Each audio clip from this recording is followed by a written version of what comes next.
Le football, il a changé. Mais c'est fini. Vous avez un site, cette bande de racailles. Les meilleurs, c'était des Noirs et des Arabes.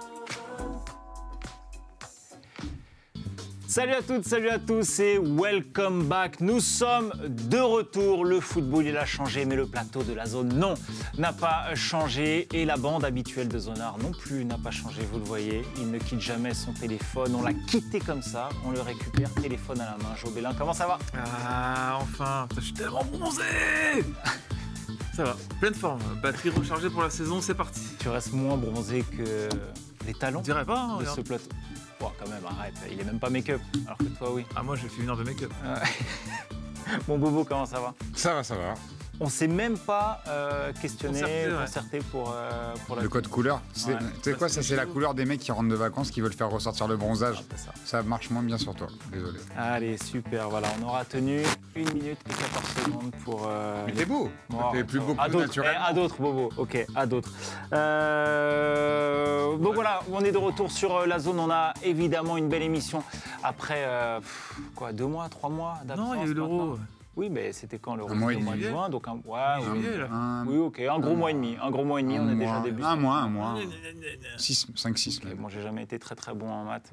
En tout cas, j'ai compté un à un le nombre d'abonnés qu'il y a sur la zone. Donc voilà, continuez de nous suivre évidemment sur YouTube. On est à près de 260 000 abonnés. Et puis j'en profite aussi pour vous rappeler, vous inviter à nous suivre sur les réseaux sociaux, sur TikTok. Et voilà, c'est aussi une de nos volontés, bien sûr, pour la nouvelle saison, c'est de repartir. Une page blanche pour notre Instagram. Voilà, on va repartir de zéro pour être encore un petit peu plus présent sur les réseaux sociaux. C'est quelque chose qui nous tient à cœur. Donc on fera ça tout au long de la saison, TikTok et Instagram. Bien sûr. Voilà.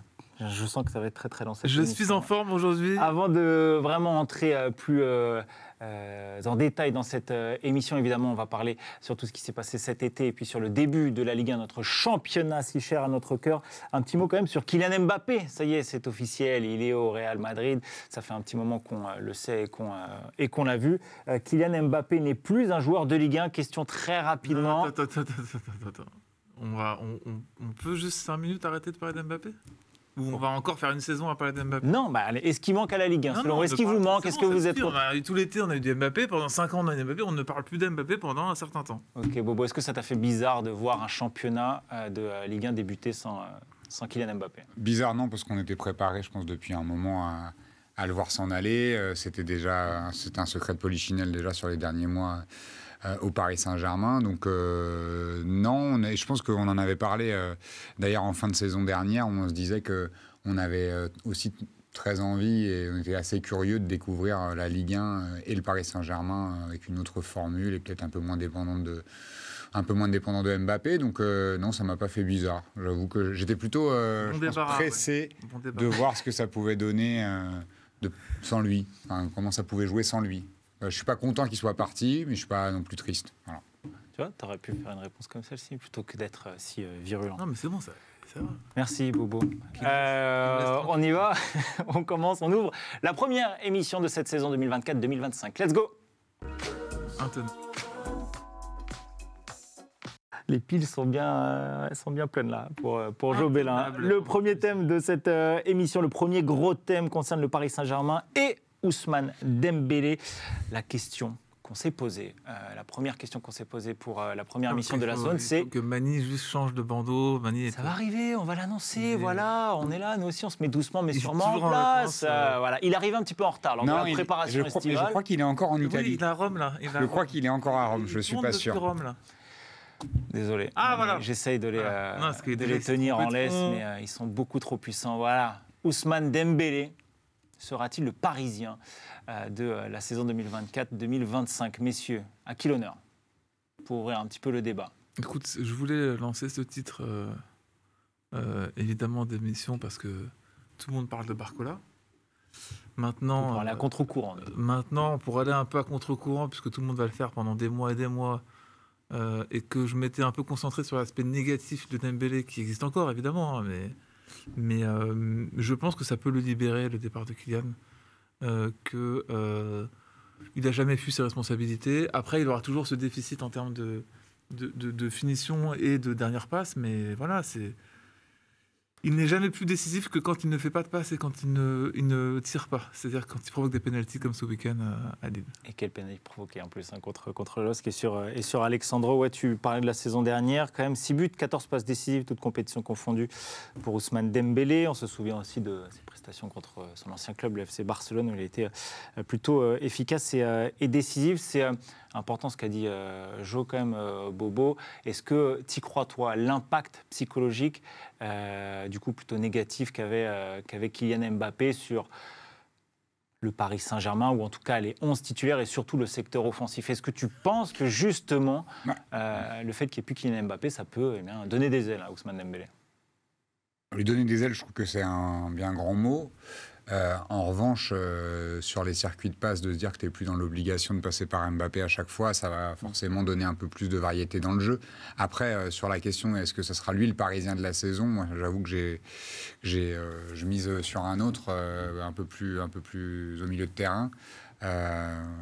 Moi, j'ai vraiment hâte de voir Vitinha sur une saison entière avec un rôle de patron. Et on voit que c'est lui qui a pris, sur les quelques premiers matchs, qui a quand même pris bien les rênes de l'équipe.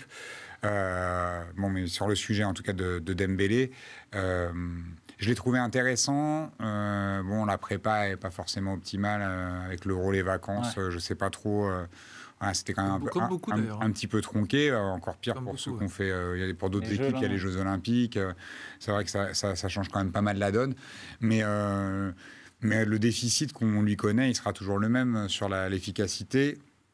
Après, il faut voir si dans le jeu, voilà, on retrouve en tout cas la fougue qui était la sienne et qu'on lui reprochait un petit peu en fin de saison dernière. On disait qu'il était un peu stéréotypé, même dans ses dribbles, dans les prises de décision, etc. Qui retrouve un peu de folie. Le crochet derrière la jambe, il le fait souvent, mais là, on voit qu'il était beaucoup plus au contact du défenseur et pas juste à 3 mètres. Donc, je pense que c'est intéressant aussi de voir comment il va être quand il va monter en puissance physiquement. J'arrête un peu d'espérer.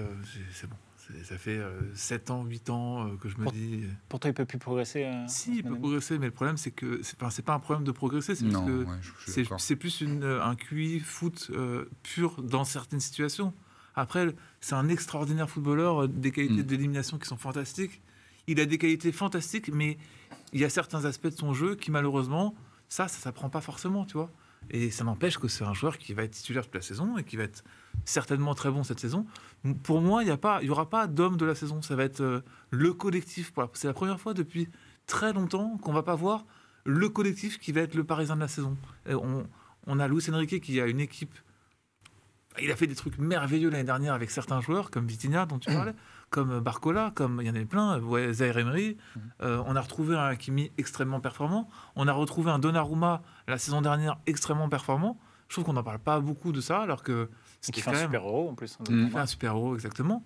Voilà. Après, tu as des petites retouches avec un Joao Neves qui rentre idéalement dans la philosophie d'un Luis Enrique. Pacho, pareil, c'est... le défenseur dynamique qui nous manquait depuis des années. Donc moi, je suis... j'attends un peu pour parler de Désiré Doué, qui est mon chouchou ultime du moment. Donc, On parlera un petit peu plus tard du reste de l'effectif du Paris Saint-Germain. Moi, je voudrais revenir sur ce que tu disais. Tu disais Ousmane Dembélé sera titulaire tout au long de la saison. Pour toi, ça reste un indéboulonnable du 11 titulaire, Ousmane Dembélé? En l'état actuel des choses, avec l'effectif comme il a été construit là, je ne vois pas qui peut venir le challenger, en tout cas à court, moyen terme. Même si j'ai trouvé Kangin Lee hyper intéressant au premier match, et même dans ses rentrées ensuite, j'ai du mal à croire qu'il puisse passer devant Dembélé, en tout cas sur les 10 premiers matchs. Dembélé fait peur. Quand tu as Dembélé face à toi, tu sais que tu vas subir. Après, il est déroutant, on a un peu du mal à ça. Il est indescriptible aussi. Même au cours d'un même match, les 3 devant, ils sortent. Ça, c'est une nouveauté. C'est vrai que les 3... À la 60e, tu en as 2 qui sortent déjà. Donc, tu sais que la saison va être longue. Il y a 2 matchs en plus au minimum en Ligue des Champions sur la saison.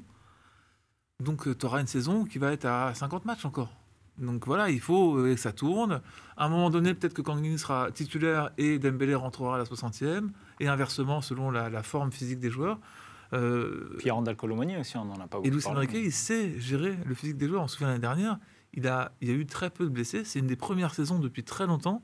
Bon, à part les grosses blessures graves de Lucas Hernandez qui était sur un choc, tu vois. Mais... Et là, celle de Gonzalo Ramos aussi. Mais ouais, mais ça, c'est indépendant. C'est pas de la gestion physique, tu vois. Donc, moi, je suis vraiment très, très, très, très content de ce que j'attends de Paris cette saison.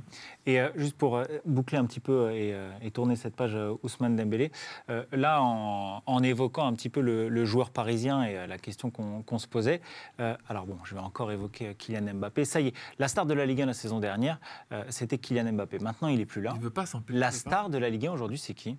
Moi, j'allais dire justement, est-ce que c'est pas Ousmane Dembélé, la star de la Ligue 1 aujourd'hui? Il n'y a pas de star en Ligue 1. En tout cas, sur la perception qu'on a d'habitude d'avoir un truc un peu paillette, etc., moi, pour le moment, il n'y a aucun joueur qui se dégage. Il y a des joueurs qui ont été performants sur les premiers matchs. On va peut-être attendre une dizaine de matchs pour savoir si un tel ou un tel sera le meilleur joueur de Ligue 1.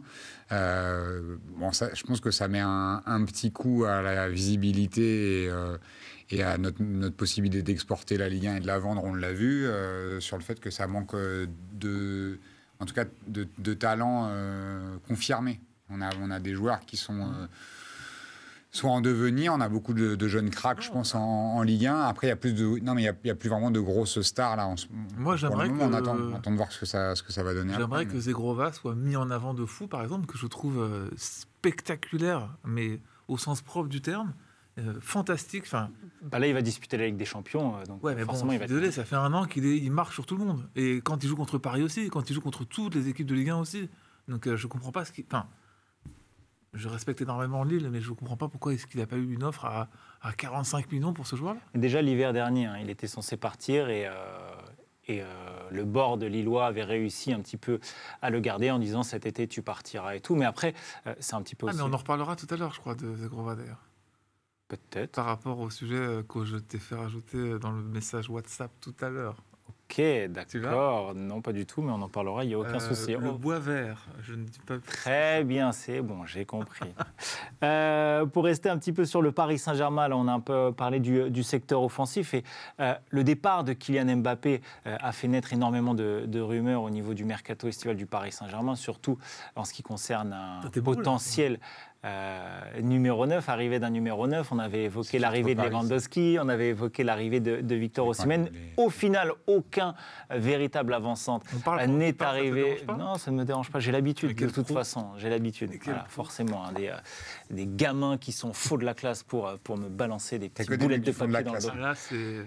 Bref, au final, pas de gros numéro 9 qui est arrivé cet été du côté du Paris Saint-Germain. Est-ce que c'est un réel souci? Aujourd'hui, on rappelle que le seul vrai neuf dans l'effectif parisien, c'est Gonzalo Ramos, qui est blessé pour à minima 3 mois.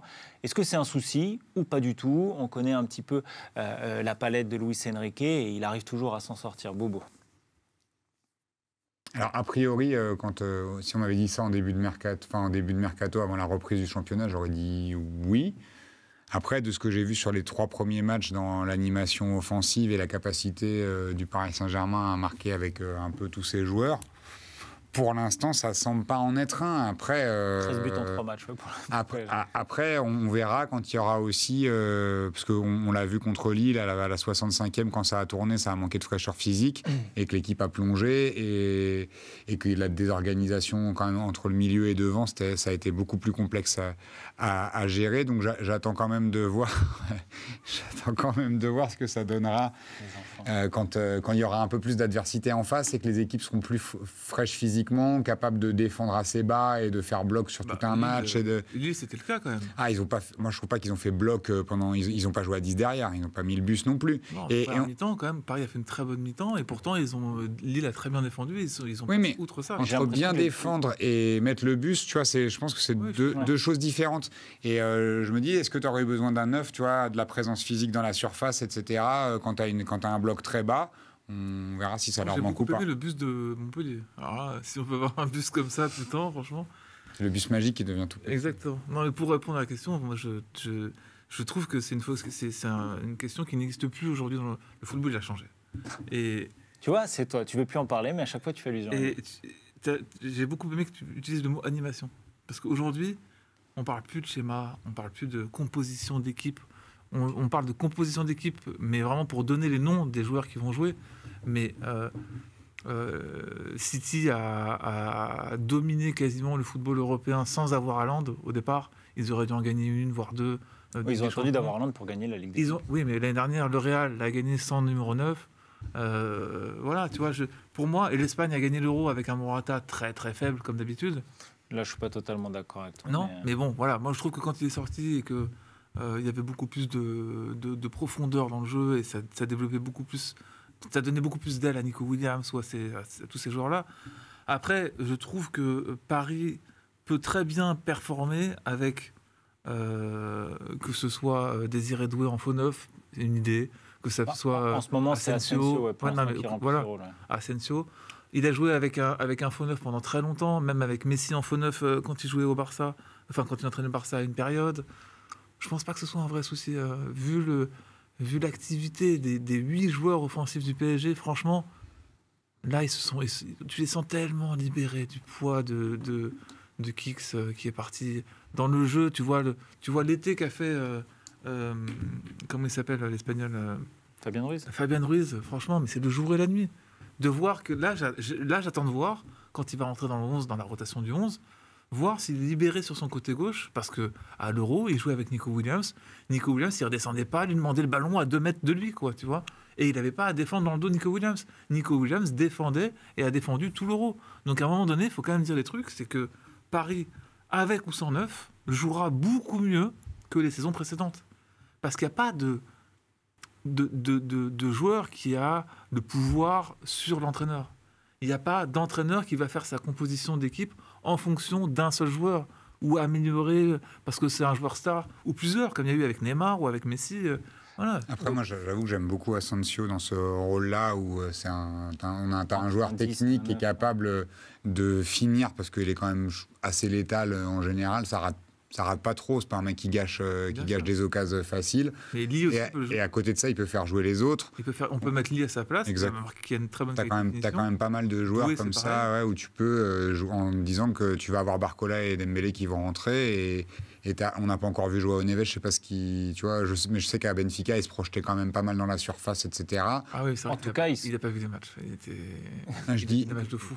Non, j'ai dit, si, je les ai vus. Je dis, on l'a pas vu se projeter dans la surface et aller frapper. C'était ça que je disais. Oui, parce que pour l'instant, il est plutôt décisif. Oui, il est décisif sur les passes D. Je trouve qu'il est très juste dans le jeu, etc. Mais tu vois, on l'a pas vu encore présent dans la surface adverse. Et donc, j'attends de voir si lui aussi, ça peut être un atout offensif supplémentaire, quoi. Et on va se projeter un petit peu doucement, mais sûrement, parce que c'est déjà dans une dizaine de jours, le début de la Ligue des Champions dans ce nouveau format, on rappelle, avec 36 équipes, où les 8 premiers sont qualifiés pour les 8e de finale, et après ça se joue un barrage de la 9e jusqu'à la 24e. 27, jusqu'à la 27e, je crois. 16 plus 9, 27. Voilà, c'est ça. Je vous avais dit que j'étais vraiment pas très très fort en maths. Est-ce que vous êtes confiant? C'est que les points vont être très très chers, parce que c'est 7 adversaires du coup différents à chaque fois. Est-ce que vous êtes confiant justement quand on voit les grosses écuries? Tu disais le Real a été champion d'Europe sans véritable neuf, mais aujourd'hui le Real Madrid a recruté Kylian Mbappé, Manchester City a Erling Haaland. J'avais une autre équipe en tête, le Barça à Lewandowski. Bref, d'une manière générale, le Bayern Munich aussi à Harry Kane ont un vrai numéro 9. Est-ce que, justement, il ne va pas manquer ce petit côté-là, ce petit joueur-là qui va un petit peu faire chier les défenses adverses dans les gros matchs, les matchs couperets dans ce format de Ligue des Champions? T'aurais pris qui comme 9? Si tu prends Osimhen à 100 ou 120 millions, c'est cher, quoi, tu vois. Ouais, déjà que l'été dernier, Colomoni 90, c'était un poil cher. T'imagines bien que là, ils étaient quand même attendus sur le 9 par rapport à l'année d'avant. Je me dis, il y avait un Julián Alvarez sur le marché, il y avait même un Alvaro Morata. Alors, je sais que tu l'aimes pas vraiment. Non, mais Alvarez, je le trouve ultra surcoté. En 9, il n'a jamais été performant en 9. Il a été performant à 2 pointes ou en soutien, mais en 9 pur, il a mis combien de buts en première ligue, ce mec? Je ne pourrais pas te les donner. Moi, je trouve que c'est pas un 9, c'est un attaquant de soutien ou un complément d'avant-centre, mais pour mettre à côté d'un vrai 9, tu vois. Mais pour moi, en 9, il n'y a pas énormément de solutions non plus. Ok, donc ça ne sert à rien de mettre le paquet. Jonathan David, par exemple, je ne sais pas si ce serait mieux que Asensio en faux 9, je ne sais pas. Ouais. Dans le jeu de l'équipe, tu vois, la star, c'est le jeu. Moi, je pense que je préfère, tu vois, sur une configuration comme ça, je pense que je préfère largement Asensio dans sa manière de pouvoir redescendre et de distribuer, tu vois. Alors, sur les qualités d'attaquant, je compare pas les deux. Hein. C'est juste dans je comprends, bien sûr. Dans le fonctionnement de l'équipe comme il semble se dessiner. Après, tu te dis, si on avait trouvé le profil idoine, moi, je suis assez d'accord sur le tarot pour Osimhen. Après, c'était un profil qui était quand même assez différent et j'aurais été curieux de voir ce que ça pouvait donner comme opportunité, tu vois, de changement de variété dans l'animation offensive du Paris Saint-Germain, d'avoir un attaquant plus costaud qui est capable de jouer de haut but, vraiment. Ce qui est censé être le cas avec Ramos. Mais tu vois... Ramos, il a quand même pas de shot, quand même. Ouais, c'est depuis quand même qu'il est arrivé, il a un énorme virus. Après, là, il se reblesse encore 3 mois. L'année dernière, il n'a pas de prépa, encore pas de prépa d'hiver. C'est quand même, il n'a pas de chance. Ouais, Gonçalo Ramos qui s'est, on rappelle, blessé lors de la première journée contre le Havre dès le début de la rencontre et qui sera absent plusieurs mois. Je ne sais pas quelle avancante Paris aurait pu aller chercher, tu vois, en termes de niveau et vraiment d'apport technique à l'équipe, je ne sais pas. Après, j'avoue que quand j'ai juste lu les rumeurs sur Lookman, j'aurais été curieux de voir... Non, c'est pas un neuf. C'est vrai, mais j'aurais été curieux de voir ce que ça pouvait aussi, tu vois, en le mettant dans une animation offensive où les 3 de devant tournent. Tu vois, Je pense que Lookman était l'alternative à Adoué. Ouais, sûrement. C'est pas possible. Parce que c'est le même profil, c'est le même... Voilà, Après, tu peux avoir la même question pour un... Je sais pas, je te donne un exemple contraire par rapport à ce dont on disait, un 9. Tu prends un profil type Griezmann, tu vois.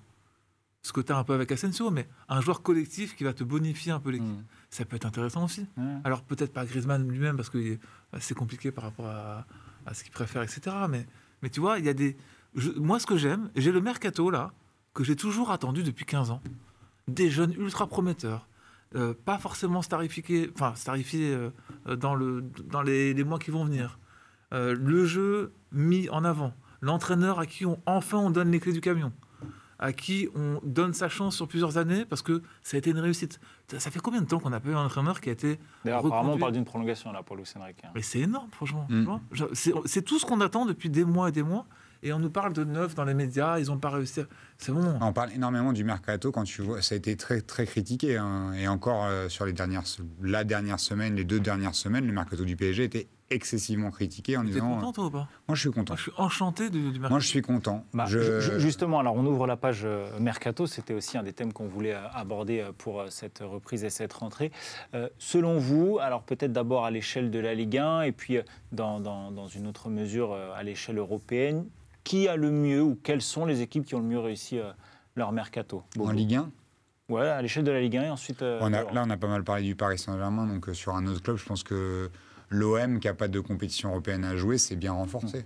Pour le coup, si là, ils font rien avec cet effectif-là, sans jouer de Coupe d'Europe... Et avec cet entraîneur-là. Et avec cet entraîneur, moi, je comprends plus ce qu'il faut pour ce club, pour qu'il fonctionne. Parce que là, il y a quand même, je pense, toutes les données sont là pour qu'il fasse une belle saison. Il y a quelques inconnus avec les Canadiens. Même avec les inconnus. Même avec les Après, inconnus. il y a Højbjerg, il y a Lilian Brassé qui connaît la Ligue 1, il y a Eli Wahi. Neil Maupay. Ouais, Neil Maupay aussi. Rové, que moi j'ai trouvé assez intéressant. Roué ou Rové, je sais pas. Ah oui, Rowe, Jonathan Rowe. Je ne savais pas comment on dit. Jonathan Rowe. Mais en tout cas, je l'ai trouvé hyper intéressant quand il est rentré. Après, il y a le côté un peu lune de miel du début pour certains, voir si ça se confirme après. En tout cas, il y a eu quand même des valeurs sûres. On parlait de Højbjerg avant, c'est un super joueur. Greenwood, on en parlera sûrement aussi ensuite, mais qui pour le coup, s'il n'était pas dans un top club avant, c'était plus pour du hors-terrain que du terrain. Donc, en tout cas, début réussi, 3 matchs.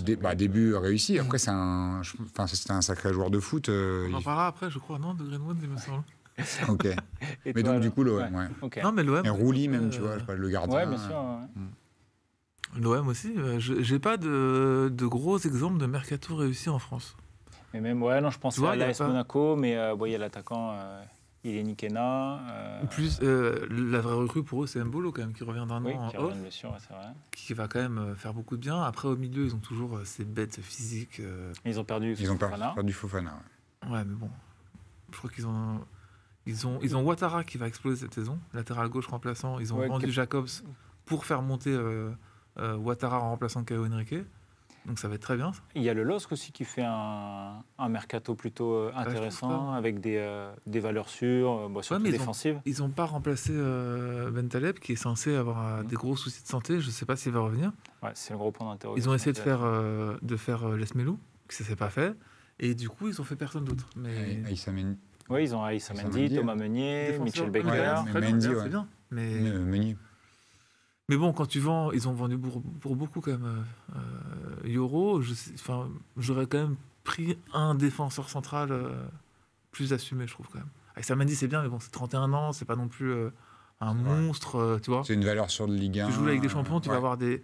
Je trouve que ça manque un tout petit peu d'ambition. Est-ce que vous avez un transfert marquant que vous retenez en particulier de... Moi, j'ai j'allais dire la chemise. La fenêtre de Mercato de Nice qui m'a vraiment étonné. Alors, on n'est pas forcément d'accord tous les deux. Dans le bon sens ou dans le mauvais sens? Dans le mauvais sens. Ah. Parce que je me suis surpris à voir que pendant une semaine ou deux, Nice cherchait un remplaçant à Todibo. Alors que bon, je pense que tout le monde était assez au courant qu'il partait, tu vois, depuis un an.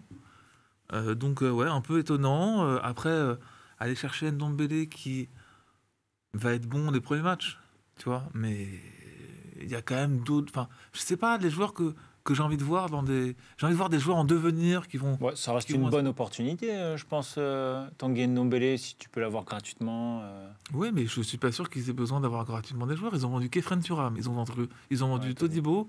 Tu peux quand même aller chercher un mec à 10 millions qui a un énorme potentiel et qui peut être une petite pépite qui va t'illuminer un peu ton équipe.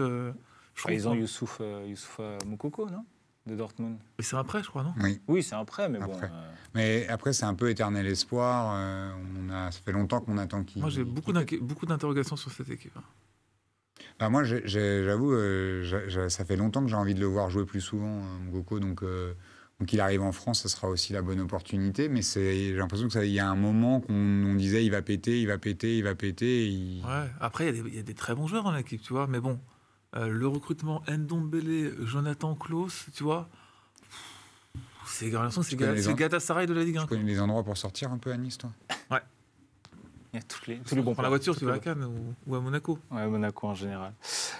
Ok, bon, ça va, un mercato pas forcément animé. En même temps, on sait que tous les clubs... Ouais, c'est pour ça que tu vois, tout à l'heure, quand on disait star, je trouve ça complexe parce que fondamentalement, ça ne veut pas dire que qualitativement, tu as fondamentalement perdu, mais c'est quand même plus compliqué de dire star ou gros nom.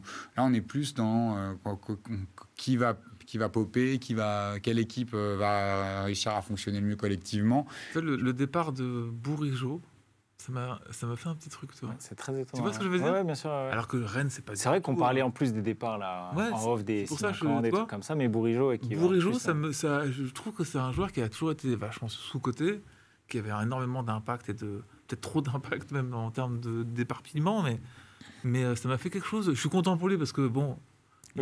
Il va prendre un bon chèque et il faut quand même pas oublier que c'est un métier et qu'à un moment donné, il faut quand même gagner beaucoup d'argent. Même si tu en gagnes beaucoup, il faut en gagner beaucoup à un moment donné aussi. Tout comme on parlait de Danilo en off tout à l'heure. Moi, je suis très content pour Danilo parce que c'est un mec qui a été un exemple pour tous les joueurs du PSG dans le vestiaire et qui, voilà, il a un gros contrat à la sortie. Très bien, content pour lui. Bourigeaud, ça m'a fait... Tu vois, plus dans les départs, j'ai Euro peu de sentiments, tu vois. Le pauvre, il s'est blessé un peu en arrivant. Ouais, mais après, moi, toujours des interrogations sur le choix d'aller à United. Peut-être à un moment donné où ça va marcher, United, je sais pas. Après, on a tous des rêves d'enfants. Peut-être que lui, c'était un grand supporter et il a grandi, je sais pas. Ça commence à faire... Ça fait combien de temps qu'il est plus là, Ferguson? Ouais, ça fait un petit moment. Pas certain que, tu vois... Oui, qu'il ait connu la grande époque. Todibo rêvait de West Ham, par exemple. C'est vrai. J'ai ouï dire que c'était un petit coup de pute de ce qui s'est passé. Dans quel sens? Donc il ne devait pas aller à West Ham. Dans le sens, voilà, son agent n'était plus son agent à ce moment-là, à la dernière seconde, quoi, tu vois. Et tout était organisé pour d'abord Manchester, ensuite la Juve, et à la dernière seconde, c'est parti avec quelqu'un d'autre à West Ham. Voilà. Un petit info que je donne. Ça, c'est les croustillants. Non, mais tu vois, bien fait on perd quand même des mecs, tu vois. Kefren Thuram, j'aime beaucoup. À Monaco, Fofana, c'est quand même quelqu'un. Ben Yedder, il sera plus là non plus. il y a des joueurs qui sont partis, qui sont un peu des figures. Il n'y a pas que Mbappé qui est parti. Tu perds Aubameyang à Marseille quand même. L'année dernière, c'est au moins 25 buts. Enfin, tu vois, c'est... ils avaient perdu Alexis Sanchez l'année d'avant. Enfin, tu vois, pour finalement être remplacé par Eli Wahi, alors je ne dis pas qu'il va pas forcément performer, il faut le temps de s'adapter à son nouveau club, ou pas, mais en tout cas, sur le... Il n'arrête pas de s'adapter, là. Là, il est en pleine adaptation. C'est-à-dire que vraiment, c'est l'adaptation. Eli Wahi, adaptation, là. Il va faire quelques mois d'adaptation, tu vois. Surtout, j'ai souvenir de lui dans une émission, je crois, à la radio, où on lui pose la question « Quel maillot tu ne porteras jamais de toute ta vie, de toute ta carrière ?» C'est ressorti, genre. Et il dit l'Olympique de Marseille. Oui, mais bon, après, t'as souvent plein de joueurs qui disent des trucs comme ça. Oui, Internet n'oublie pas, malheureusement. Moi, j'ai peur qu'il... tu vois, tout à l'heure, on parlait de Dembélé, qu'il lui manque quelque chose... Et du Wahi, il lui manque un sang-froid, c'est hallucinant. C'est l'impression des occasions qu'il a ratées sur son match. C'est de la folie. Après, on dit toujours que c'est très dur comment dire, d'être efficace ou d'être performant dès les premiers matchs, dès les premières minutes quand on joue à l'Olympique de Marseille. Regarde Greenwood. Ouais, mais peut-être que ça fera l'inverse pour Eli Wahi. Je suis pas totalement convaincu du joueur et de la. C'est pas une bonne opportunité. Eli Wahi à 25 millions sur le marché en Ligue 1. C'est 25 millions et après il récupère pas grand-chose. Il y a une bonne partie qui revient ensuite à Lens, un pourcentage important. C'est pas un bon deal. Je suis pas d'accord. Ok. Enfin, je trouve pas que ce soit un bon deal dans le détail.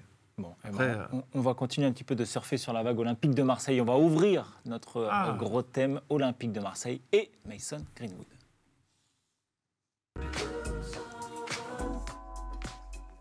J'ai pas été trop... Comment t'as été parfait, non? Strict quand j'ai dit à la fin. Je préfère voilà. Strict. Ouais, strict. Olympique de Marseille. Alors, on commence par ce Olympique de Marseille. On rentre dans les clichés. Que pensez-vous de contrat signé par le Paris Saint-Germain avec Pernod Ricard? Alors, on va éviter de rentrer dans ces gros clichés-là. Franchement, storytelling de la marque de Pernod Ricard, c'est une erreur stratégique pour eux. D'être sponsor du Paris Saint-Germain, c'est une trahison pour... Alors, ils sont sponsors ou fournisseurs? Pour moi, ils ne sont pas sponsors. Moi, il me semble avoir lu qu'ils sont fournisseurs. Donc, il faudra regarder le détail du contrat. Mais toi, tu pensais qu'il y aurait marqué... Ça se trouve, ça veut dire qu'il... avec le maillot Pernod Ricard PSG. Oui, mais c'est juste qu'ils ont un partenariat ensemble. Il y a eu un deal, quoi. Oui, dès qu'il y a un deal... pas la photo. Pourquoi tu la ferais pas? Ils se font un deal commercial. C'est pour la photo pour LinkedIn. Et ils ont vendu moi, je pense à mes amis marseillais... S'ils ont vendu pour, je sais pas, 500K ou... Non, ce sera largement plus que ça. 500K, Non, mais tu sais, je crois que c'est un truc sur les spiritueux et le champagne. Enfin, ils étaient déjà en hospitalité. Il y a un autre truc un peu... Enfin, je sais pas la nature du contrat. Marseillais, je crois. Mais j'ai l'impression que c'est plus un truc de... C'est amplifié au niveau de la communication par les gens qui ont... Alors, je suis désolé, l'équipe qu'on embrasse, extraordinaire journal quotidien français, je m'arrête là. Foot, Pernod Ricard, nouveau sponsor du PSG, des Marseillais. Mais qu'est-ce qu'ils font exactement? Attends, mais moi... mais ce sera peut-être sur les panneaux publicitaires derrière. C'est pour ça. Moi, je pense que il n'y a pas de truc maillot, il n'y a pas de... Non. Tu vois, écoute, je vais aller c'est un sponsor. Le Paris Saint-Germain, des sponsors, il en a à foison. Donc, bon... pour moi, c'est un peu un non-sujet, mais... oui, non. M'intéresse pas. On est sur le coup, en tout cas. Voilà. On vous apportera l'information. Je trouve ça honteux, et je le dis, je trouve ça honteux qu'une marque marseillaise, pour des questions d'argent, vende son... âme au diable, c'est son âme au diable, exactement. Okay, bon. Évoquons l'Olympique de Marseille, mais côté terrain, côté pelouse verte et sans mauvais jeu de mots, on va évoquer Mason Greenwood qui est en train de littéralement porter les Phocéens dans une lutte pour le titre. Bon, j'abuse un petit peu, ça fait que 3 journées.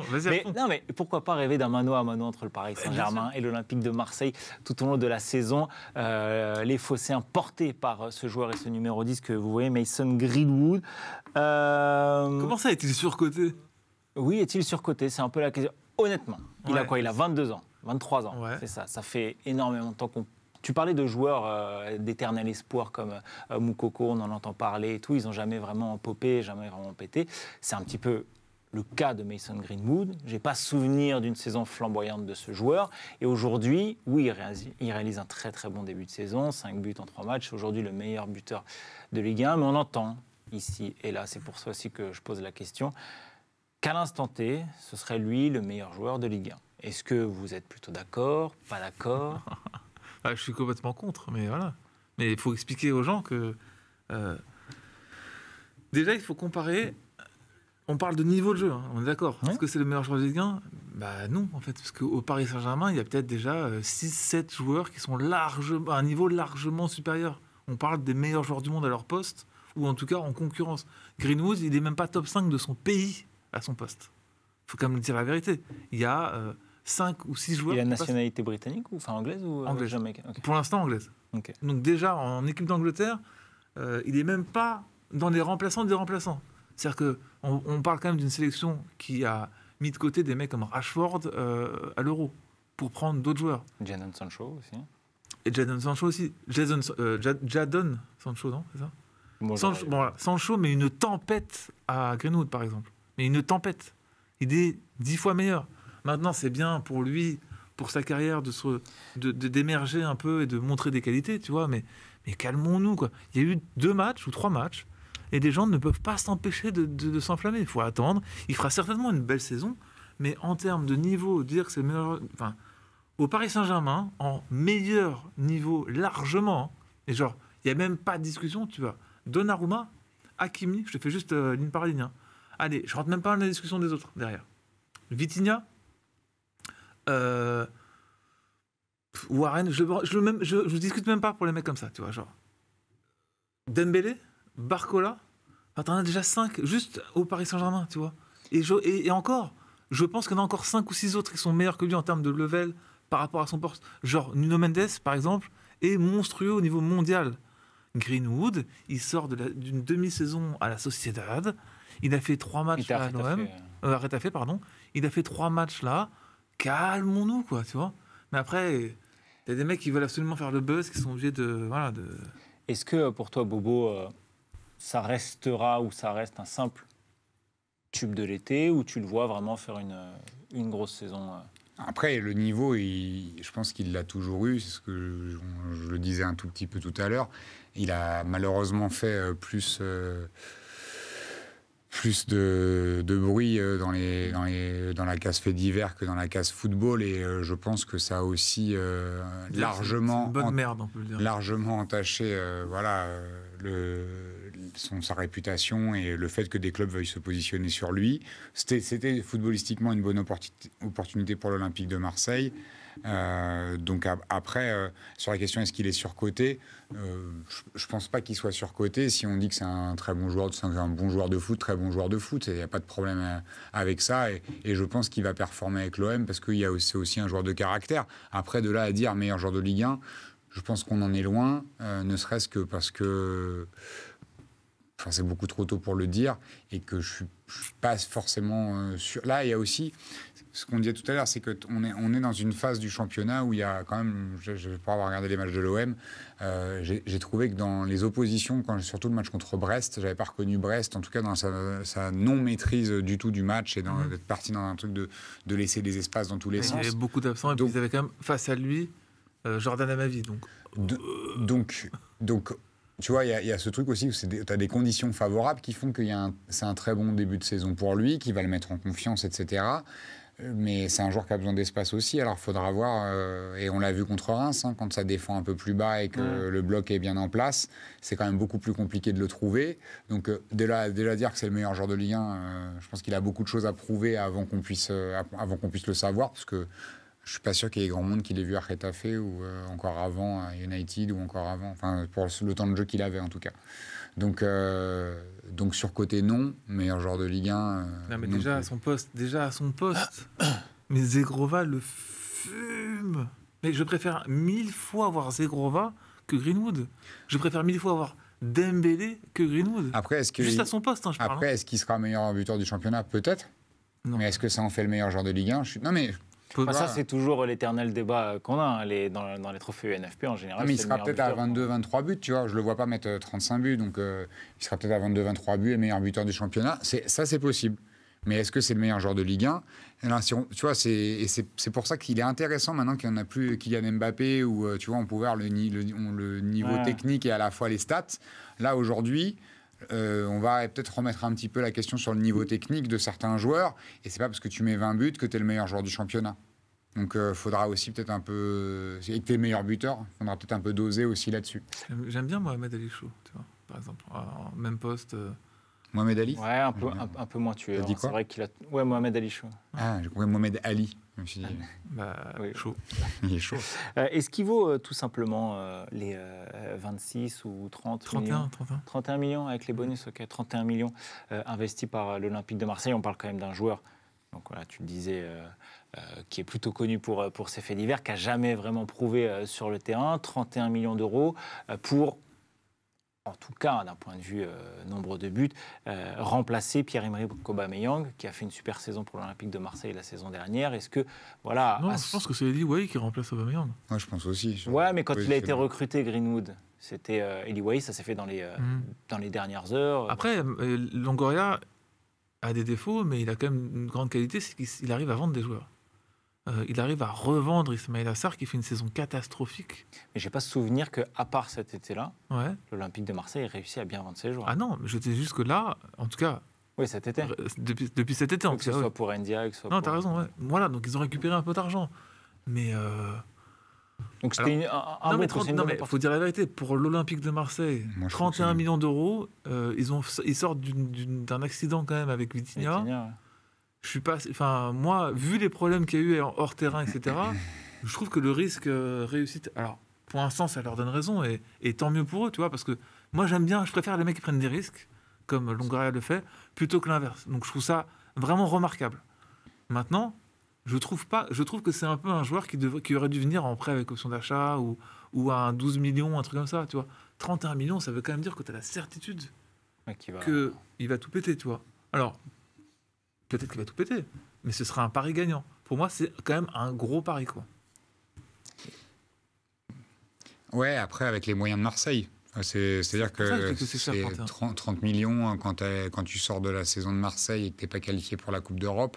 Évidemment que tu prends un risque, mais en même temps, l'attractivité de Marseille cette année n'est pas forcément la meilleure pour attirer de profils plus confirmés, avec plus de certitude en tout cas, et qu'à un moment donné, en fait, tu te fais un peu mal au porte-monnaie quand tu es dans cette situation où tu essayes d'aller chercher des joueurs qui vont te ramener un truc supplémentaire qualitativement à ton effectif, mais tu n'as pas les premiers choix. Donc, tu sais que tu vas payer un peu plus parce qu'on n'a pas forcément envie de venir chez toi, donc tu es obligé de t'aligner autrement. Je ne sais pas si c'est... Tu vois, Je rigole parce que je suis en train de penser au nombre de joueurs titulaires là, à l'OM au dernier match, par exemple, qui étaient présents il y a 2 ans. Et je ne sais même Balerdi. Il n'y a que Balerdi. Amin Harit, ça fait combien de temps?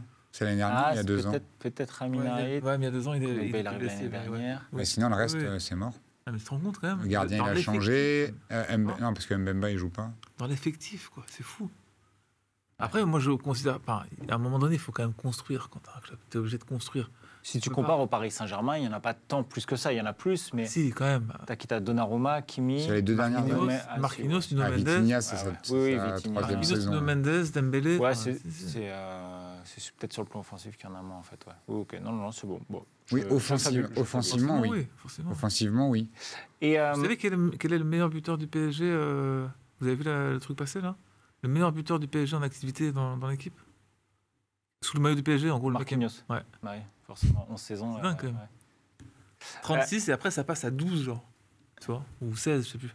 Et pour rester un petit peu sur cette Olympique de Marseille, on disait, qui fait un très gros mercato, quand même, sans Coupe d'Europe. Vous les voyez aller jusqu'où? On les a vus. Alors, ok, c'est encore tôt. En Coupe d'Europe, pas loin. Oh là, moi, je le vois deuxième. Voilà. Je réponds à ta question. Deuxième. Non, c'est pas forcément une prédiction. Quand je dis vous les voyez jusqu'où, est-ce que vous les voyez deuxième. Aussi bien jouer tout au long de la saison? Est-ce que vous les voyez un petit peu tenir deuxième, je pense. Face au gros? Comment est-ce que vous les... j'allais dire situer, c'est peut-être pas le bon terme, parce que tu vas encore me dire deuxième, mais avec cet entraîneur-là, Roberto De Zerbi, ça faisait un petit moment qu'on attendait quand même... Ça faisait un petit moment qu'on attendait quand même un coach aussi bon, aussi ambitieux, aussi, que ce soit dans le jeu. C'est un miracle qu'il soit là, franchement, il faut dire la vérité. C'est lui le plus gros coup du mercato marseillais? Oui, largement. Ouais. Qui ça sinon?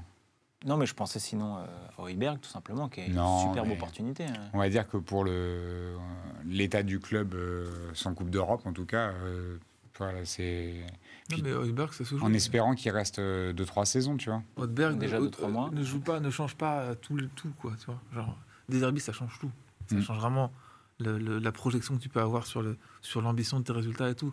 Højbjerg, il va stabiliser le milieu de terrain, ça s'arrête là. Il va apporter de l'expérience, ok, mais l'action de Zerbi est tellement volumineuse dans sa façon de travailler que ça va forcément changer beaucoup de choses dans le club. Et pour le club, pardon. Ouais, et puis quelque part, le fait aussi d'avoir peut-être renouvelé l'effectif, ça te fait recommencer commencer une dynamique où les joueurs ils vont devoir se mettre en ordre de bataille, ils n'ont pas un passif avec un autre coach. Donc je pense que tu vois, il va faire les choses à sa façon, il a l'air de les embarquer. Je les vois, moi en tout cas, bien progresser. Et j'ai hâte de voir ce que ça donne contre des oppositions un peu plus concrètes.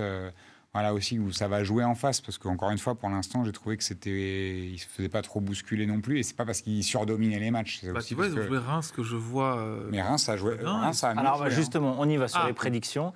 Je vous demanderai après votre top 3 ou votre top 4 plutôt de Ligue 1. D'abord, je voudrais équipe surprise, équipe décevante, équipe coup de cœur, dans l'ordre que vous voulez. Équipe surprise, Reims. Décevante et coup de cœur. Équipe surprise, Reims. Ouais. Ils ont un effectif qui me plaît beaucoup, très cohérent. Nouveau coach aussi. C'est vrai qu'il y a une belle valse des entraîneurs depuis, en Ligue 1. Bon coach, Essler. Bon coach. Akeme à gauche, défenseur à gauche, très bon. À droite, le petit jeune. Les deux bien physiques dans l'axe. Ils ont 2 petits prospects qui sont en train de péter au milieu récupérateur et au milieu relayeur. Très physique aussi. Et puis devant, il y a Diakité qui est très bon, qui va exploser, je pense, dans les 2 ans qui viennent. Champion d'Afrique. Qui a fait un super championnat d'Afrique des Nations. Ensuite, les joueurs de côté sont énormes, hein, on se rend pas compte, mais genre Ito et Nakamura, les 2 sont énormes. Nakamura aussi, Marshall Mounetzi. Comment Marshall Mounetzi. Mounetzi, moi c'est mon chouchou. Nakamura est top dans la cérémonie d'ouverture des Jeux Olympiques. Oui, non. Je comprends même pas comment ce joueur-là, Mounetzi, est encore à Reims. Je trouve qu'il est meilleur que tous les milieux lyonnais, par exemple, qui s'achètent à 30 millions. Il y a Verretou qui arrive, attention. Je le trouve 10 fois meilleur que Verretou. Voilà. Je trouve que... c'est pas le même rôle, c'est pas le même profil. Non, mais en box-to-box, tu vois, un mec qui se projette tout le temps, harceleur un peu vers l'avant, type, on en parlait, type Matuidi ou des mecs comme ça, il est monstrueux, il est présent dans la surface, il est partout, il a 18 poumons, il pourrait faire du bien à Nice, il pourrait lui faire du bien à Lyon, il pourrait faire du bien à Marseille. Enfin, tu vois, genre, c'est un mec qui devrait être dans un top club Ligue 1. Donc, et puis... Et puis, Daramy, comment il s'appelle Mohamed Daramy, le Danois, qui est pour l'instant blessé, mais qui va revenir. Lui est toujours vraiment sur la ligne pour passer un palier. Et il lui manque une saison à 10 buts, je pense, pour vraiment... Même plus, il peut faire. Je trouve très, très bon. Mais il est jeune. Hein. Ok, équipe surprise, Reims pour toi. Équipe décevante ou coup de cœur? Équipe qui sera décevante, tu veux dire? Ouais. Enfin, quand je dis qu'il sera selon toi, qu'on attend pas forcément... Je pense que Montpellier va être à la lutte pour le maintien. Comme très souvent ces dernières saisons. Ouais, mais là, je pense qu'ils ont vraiment... Accor Adams en pointe. On parlait de Mercato. Eux, il a marqué. Ils ont recruté quasiment personne. Accor Adams. Il a marqué. Hein. Ouais, ok. Tamari. Kazri. Mais Kazri, super joueur, super carrière, mais... Qu'est-ce qu'il fait encore là? Je ne comprends pas. La saison dernière. Sur combien de matchs? 34. Je crois qu'il a fait 30 matchs, je crois. Ouais, bon, il en a fait au moins, Bon, bref, tu vois, genre, derrière, heureusement qu'il y a Omer Agic qui est un super défenseur, ils vont le vendre cher, je pense. Chotard n'est pas parti finalement, alors qu'il devait partir en Allemagne, ça s'est bloqué au dernier moment. Mais sinon, l'équipe, quand t'as Sacco latéraux, là, c'est vraiment faible. Hein. Enfin, moi, je trouve, après, je leur souhaite pas, parce que c'est un club que j'aime beaucoup et qui a une identité, tu vois, et qui a un truc avec un Savanier qui tient l'équipe, avec... Mais ça va être très dur. Je pense que ça va être très dur. Ok, et équipe coup de cœur? Reims, mais bon... équipe coup de cœur, je sais pas trop. Ok. Le Havre, parce que Le Havre n'a... Nouveau coach, là encore. Le Havre a eu beaucoup de mal à faire venir ne serait-ce qu'un joueur. Je sais que ça a été très difficile le mercato parce qu'ils ont pas beaucoup de moyens. Ils n'en ont pas. Parce qu'on rappelle quand même que c'est une équipe qui n'avait pas été programmée pour monter la saison dernière en Ligue 1. Donc ils sont arrivés, ils ont réussi à se maintenir, ce qui est fantastique, et il faut vraiment le dire aux gens, parce qu'ils ont un budget qui est très très bas, et ils sont extrêmement créatifs en termes de recrutement. Ils ont des joueurs que j'aime beaucoup, et je sais que tu aimes beaucoup aussi, que ce soit... Oui, Targaline, Yassine Keshta, c'est la génération dorée marocaine. Ah non, écoutez, le défenseur. Etienne Youté, je trouve monstrueux. Parcours atypique aussi pour le défenseur. Et voilà, ça va être difficile pour eux encore, mais ils sont déjà surprenants. Ils prennent des points contre des promus. C'est pas facile non plus quand tu es... Ils n'ont pas du tout été ridicules, moi je trouve, contre le Paris Saint-Germain. Ah après, ils craquent dans les 10 dernières minutes. Oui, mais attention, l'équipe du Paris Saint-Germain au départ aussi. Bien sûr, on sait que c'est toujours mieux d'affronter le Paris Saint-Germain en début de saison. S'ils avaient pris des points, ça n'aurait pas été démérité. Oui, mais au final, bon, ils s'en foutent, ils prennent pas de points. Tu vois ce que je veux dire ? Au final, c'est un point qu'ils peuvent prendre dans un match comme ça. Il faut le prendre parce que ça va être une saison qui... Bon, il y a Angers qui est très faible, Saint-Etienne qui est très faible. Je te demanderai ton top 4 et ton top 3. Voilà, mon coup de cœur, ce sera Le Havre, parce que j'aime Bodmer, j'aime Nicolas Douchèze, j'aime... voilà, c'est un peu notre famille aussi, quoi. C'est vrai. Alors, toi, équipe surprise, équipe décevante, équipe coup de cœur, dans l'ordre que tu veux. Surprise, je dirais Strasbourg. Que je vois un peu plus haut que l'année dernière, avec un bon groupe, des bons jeunes, et puis tu vois, une philosophie de jeu, je les ai trouvés hyper intéressants, même contre Lyon, alors qu'ils perdent, mais avec un peu plus... Avec panache. On va dire qu'avec un peu plus d'expérience, ils ne le perdent pas, ce match-là. Donc, surprise, je pense qu'ils peuvent aller titiller des top 5, top 6 facilement cette année, voire aller chercher des points là où on ne les attend pas. Rennes assez facilement. Voilà, donc je suis curieux de les voir sur la saison, et je trouve que c'est un club qui mérite... qui mérite. En tout cas, j'aime bien le stade, tu vois, l'environnement, enfin l'histoire du club, le fait, d'avoir été relégué, d'être reparti de zéro, etc. Donc, je sais pas, ça me fait un peu plaisir de voir comment ça tourne là. Ça veut pas dire qu'ils vont faire un truc mirobolant, mais je pense qu'ils galéreront moins que certaines saisons en tout cas. Équipe décevante ou coup de cœur? J'ai oublié de Nantes. Je voulais parler de Nantes. J'aurais... Encore surprise. En surprise, ouais. Je voulais dire Nantes, Le Havre. Alors, décevante, j'ai pensé à une déception qui pourrait arriver, c'est Lille. Je me dis, avec la Ligue des Champions et le nombre de matchs qu'il va falloir gérer, l'effectif qu'il y a, où je voyais... qui arrive. Et je voyais Chevalier qui commençait déjà à dire « Oh là là, c'est quoi ce mois d'octobre ?» etc. Et mec, c'est le quotidien de beaucoup d'équipes, de top équipes européennes, tous les ans. Donc, j'ai un peu peur que la Ligue des Champions, surtout que là, finalement, il y a 2 matchs en plus, leur fasse beaucoup de mal en termes de calendrier, sachant qu'ils ont quand même beaucoup d'internationaux espoirs, etc. Et même d'internationaux tout court. Leur numéro 9 titulaire, c'est Jonathan David. Je pensais à certains Français, mais... Moi, je ne suis bizarrement pas du tout inquiet pour Lille. Ouais, je sais pas. J'adore Bruno Genesio. J'aime beaucoup Bruno Genesio. Et du coup, moi, je ne fais pas du tout confiance à Bruno Genesio, qui fait du Bruno. J'ai l'impression que tu peux le mettre, tu le déplaces comme ça. Ça va être très bien pendant quelques mois, et après, ça va être un peu compliqué. Donc, je sais pas. Moi, puis je trouve que... Attention, quoi. Tu vois, je trouve que c'est un coach aussi qui a tendance... Ils ont des joueurs de grande qualité. Mais évidemment, mais c'est pour ça que je dis déception. Hein. Je dis pas qu'ils vont se planter complet, mais par rapport à la dynamique dans laquelle ils étaient, finalement, je trouve que c'est compliqué de recruter pour la Ligue des Champions sans être sûr de pouvoir aller en Ligue des Champions. Donc, tu vois, tu avais aussi cette limite-là. Et que maintenant qu'ils vont y être... Maintenant qu'ils vont y être, ça sera très compliqué. Ça peut être très compliqué. Et équipe coup de cœur, alors? Eh bien, écoute, j'espère Brest, pour qu'ils continuent sur la lancée, parce qu'ils m'ont fait kiffer l'année dernière. J'ai trouvé que c'était tellement agréable à voir jouer. Et je dis pas ça parce que je sais que Nathan a des liens très, très étroits avec le club. Le Finistère, voilà. Mais en tout cas, moi je leur souhaite, parce que voilà, c'était cool de les voir jouer l'année dernière, et je trouve que là ils ont la Ligue des Champions, je les vois pas pour les mêmes. Voilà, mais ça va être incroyable. C'est top, la Ligue des Champions. Ça va être incroyable pour eux. Parce que t'as des affiches forcément qui vont être dingues, tu vois. Après on en parlera. Florentino Pérez au Rodouro, vous vous rendez compte de ça? On en parlera dans les prochaines émissions, parce qu'on va y arriver avec des Champions. Mais tu vois, il joue à Guingamp, bah oui. Mais tu vois, tu vas avoir beaucoup d'affiches. Toi, tu joues, tu sais, 3 adversaires différents. Par exemple, Paris, ils vont jouer Arsenal qu'on joue jamais. Ouais. L'Atlético. Le Bayern qu'on joue jamais. L'Atlético qu'on joue jamais. C'est vrai qu'on joue jamais. C'est vrai. Gijón, on a... Mais il n'y a jamais eu de confrontation entre le PSG et l'Atlético. Mais par exemple, jamais. Il y a Sturm Graz, quoi, c'est ça. Il y a Stuttgart, Salzbourg. Ouais, Salzbourg.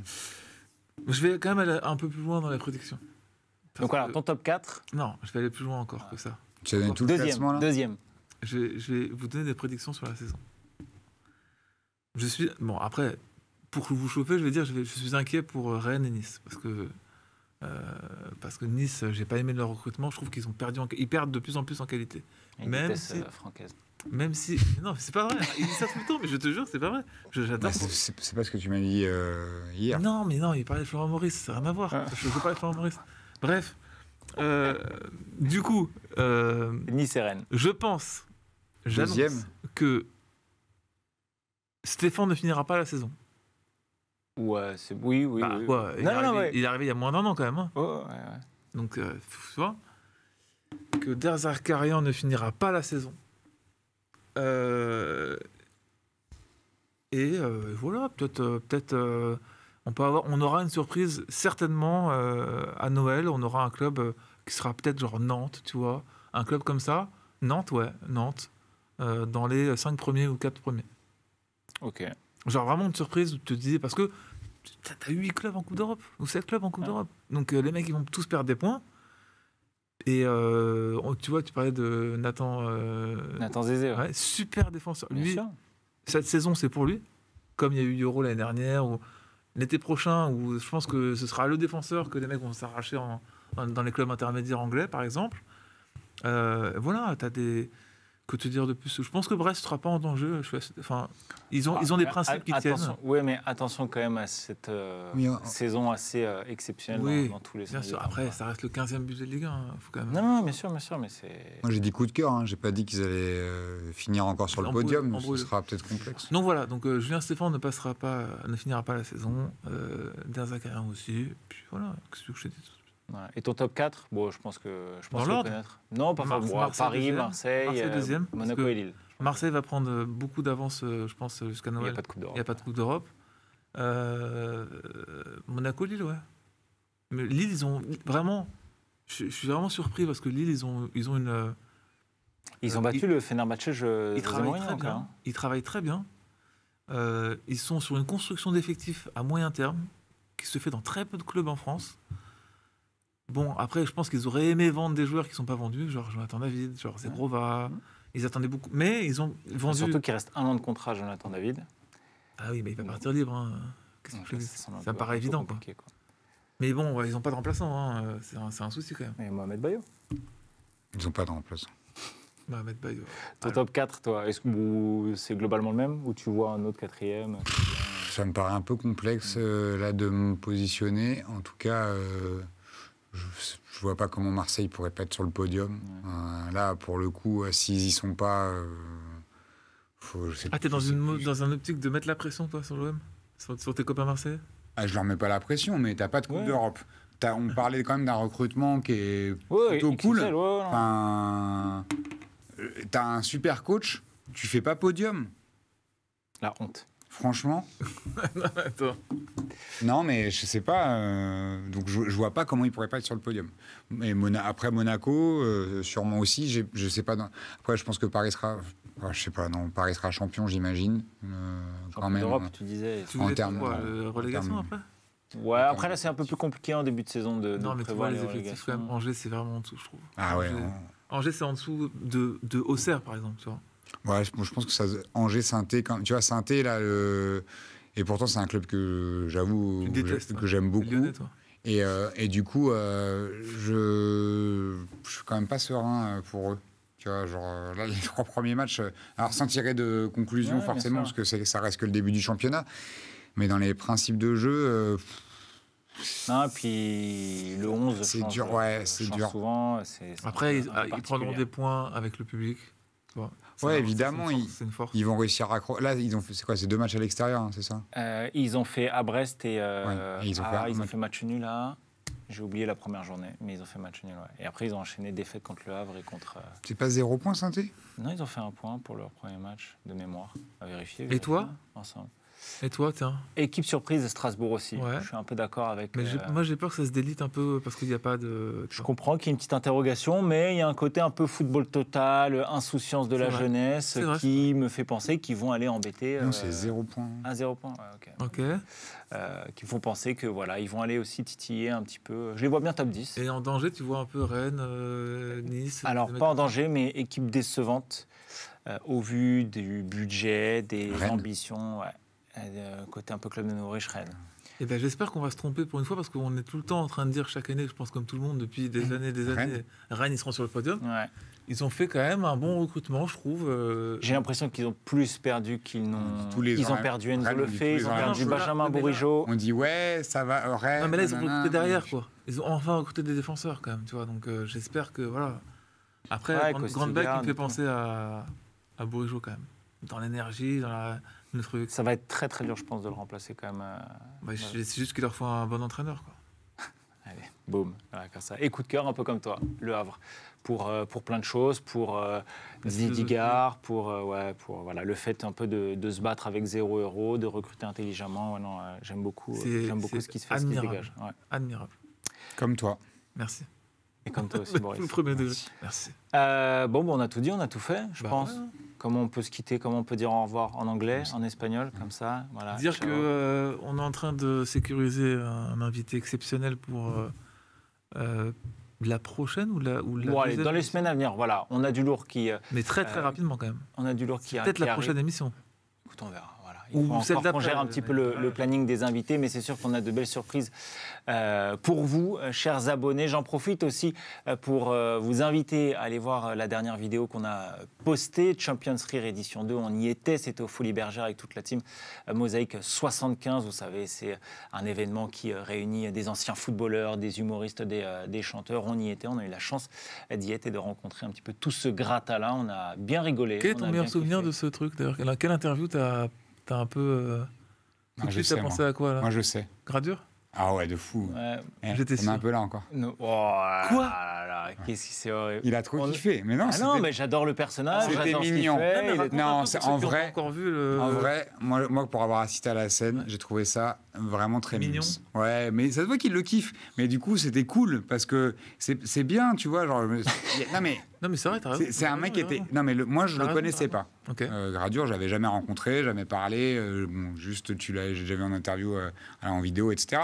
Et je l'ai trouvé adorable. Et je sais qu'Alexis l'aime bien. Et j'ai trouvé que la rencontre était cool. Enfin, tu vois, c'était un moment assez sympa à vivre. Moi, je n'ai pas reçu dans les TC un moment avec Gradure.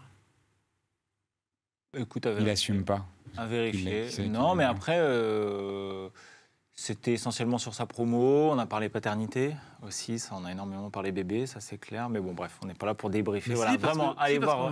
On aimerait, dans les mois qui viennent, faire plus de choses comme ça, plus de diversité. C'est vrai. Voilà. D'ailleurs, dites-nous dans les commentaires si vous avez aimé un petit peu ce concept, la zone qui se déplace avec Jo, avec Bobo. Sachant qu'il y avait quand même des beaux invités. Donc, Benoît Chéreau, Robert Pires, qui nous parle de ses années invincibles avec Mamadou Niang. Ouais, Mika Siani, on fait des choses un peu différentes que le plateau. On a fait Eric Roy qui était un très beau moment. On a fait Champions Rire là qui était top. J'espère qu'on fera un truc avec toi. Je te vois bien partir avec Alexis, faire un truc comme on a fait avec Eric, tu vois, par exemple, pour quelqu'un d'autre. Ça peut être top, tu vois. On peut organiser des choses comme ça. Et tout ça, c'est grâce à vous. Voilà. Tout ça, c'est grâce à la zone se diversifie et se modernise. Donc voilà, vraiment, allez voir. Elle est sortie il y a quelques jours, cette vidéo, au Folies Bergère avec la team Mosaïque 75 pour Champions Rire édition 2. Voilà, let's go. On se dit au revoir. Et bien sûr, n'hésitez pas à continuer à vous abonner, à mettre la petite cloche. C'est ce qui compte, à nous suivre sur les réseaux sociaux. Et promis, on va changer l'Instagram. On sait quoi là, il commence à être un petit peu vétuste. On va faire hop, un petit coup de peinture, tac, tac, tac, tac, comme on change sur les cuisines. Voilà, je vous disais, c'est les enfants. Allez, salut, ciao tout le monde.